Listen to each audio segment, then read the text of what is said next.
યોગેશભાઈ આહિર રસના વાટકા પીએ છે, માથે બેસી ગયા છે. તો આપણે હવે ચડી જાય. જો અહીંથી દેશી સીડી ગોઠવી. આજે મારો વારો પહેરવામાં આવી ગયો. જય દ્વારકાધીશ બધા મિત્રોને સ્વાગત છે તમારા નવા વ્લોગની અંદર. તો મિત્રો આપણે છે ને થોડીક વાર પછી થોડીક વારમાં આપણે ઘરે આવવાનું છે. લોડન ડીસબીન બધું ઉખેડી નાખવાનું છે. આપણો ઉકેડો છે ને ઉકેડો ખોદવાનો છે. પછી ઉકેડો ખોદાઈ જાય ને ખાતર બધું આપણે પાથરવાનું એટલે અટાણ છે ને ખોદી નાખીએ ઉકેડો. બધા મશીનો છે ને તેડાવવાના છે જબરા. તો આમ લોક જોતા રહેજો, તમને છે ને મજા આવશે. તો મિત્રો હવે જો લોડર આવી ગયું છે ને ઉકેડો ખોદવાનું ચાલુ થઈ ગયું છે. જો અહીંથી ખોદીને આ બાજુ ઢગલો છે ને ત્યાં નાખતા જાય છે. પછી ડાયરેક્ટ છે ને ખાતર ભરવાનું જ રહીએ. અટાણે ખોદતા આવે ને ઢગલો કરી દઈએ. આ ભાઈ છે ને લોડર હાકે છે એટલે કંઈ વાંધો નથી આવતો. જો અહીંયા છે ને હું હાકતો હોત ને તો લોડર ને પાવડો ને બધું નોખું થઈ ગયું હતું આમાં. क्या बात है सर, क्या बात है सर.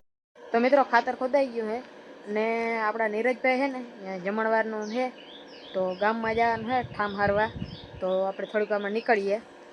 આપણે હમણાં છે ને થોડાક દિવસે આવું ખાવાનું જ હાલે. આપણા આખા ગામમાં છે ને જમણવારનું હાલે છે. આપણા નીરજભાઈ જો સમય છે ને ટ્રેક્ટર લઈને આવે છે. ટ્રેક્ટરની ટોલીમાં છે ને આપણે બધા છે ને ઠામ ભરી દેવાના છે. ફટાફટ છે ને બધા જ ઠામ ટોલી ભરી દે.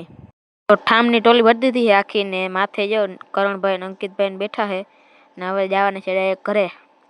ટોલીને માથે જો ઓલા બે ભાઈબંધ ઊભા છે. એ જ્યાં હોય ને ત્યાં આપણે જોવું જ ના પડે, કામ એવું કરે. તો આપણે જો નીરજભાઈ ઘરે આવી ગયા છે. ઠામણા ઉતારી દીધા છે. આખી ટોલી ખાલી થઈ ગઈ છે. એમાં ઠામણા રાખીને માથે ઢાંકી દીધું છે ઓલું લુગણું. અહીંયા જો નીરજભાઈને આપણા ભાઈબંધોને હમાર મારી ને હેરખી જમીન કરે છે.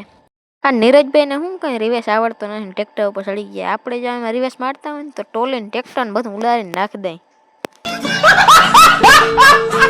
નીરજભાઈ જો માથે છે ને માછડો બનાવ્યો હોય ને તને માથે બેસી ગયા છે. તો આપણે હવે ચડી જાય. જો અહીંથી દેશી સીડી ગોઠવી.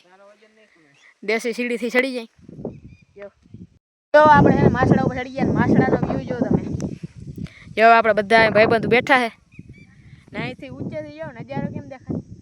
ડ્રોન શોટ આખો અહીંથી આખી વાડીને બાજરો દેખાય છે. જો માછડે છે ને આખી વાંથી એમને વાડી દેખાય છે. જો વાં ઓલું નદી ની હે તાળીઓ, અહીંયા તાળિયાને પાયકા હે. જો આખી વાડી દેખાય છે ચારે બાજુ. તો સાંજ પડી ગઈ છે અને ફટાફટ આપણે આવી ગયા છીએ નીરજભાઈ ને ઘરે તૈયાર થઈને. ને જો દાયર બધા બેઠો હે. આ એક ગાડીઓ પાર્કિંગ રાખી દીધી છે ને જમણવાર થાય એટલે આપણે પરબાર ખાવા બેસી જાય. તો આજે મારો વારો પીરવવામાં આવી ગયો. साला ये दुख का खत्म नहीं होता बे. तो कोई बात नहीं, हम सबको पीरस के बाद में खाएंगे. जनता का भला हमारा भला. તો હવે જો ઘણો દાયરો છે ને ખાવામાં બેસી ગયા છે. અને આ બાજુ જો આપણા બધા મિત્ર મંડળો અહીંયા ઊભા છે પીરસવામાં. ને અહીંયા ખાટલા ઉપર જો આપણા બે ભાઈબંધો બેઠા, રાજુભાઈ ને યોગેશભાઈ. આપણા આવનારા ભાવિ સરપંચ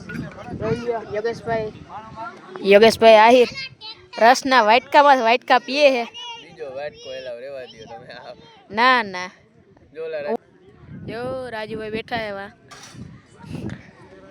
આપણા ગામના હે ને આ નવા સરપંચ છે. આજ કે ચૂંટણીમાં ઊભાના છે. તો મિત્રો આજના વ્લોગમાં એટલું જ. મળીએ કાલે નવા વ્લોગમાં. તો વિડીયોને લાઈક કરી દેજો, શેર કરી દેજો અને સબસ્ક્રાઈબ કરતા જજો.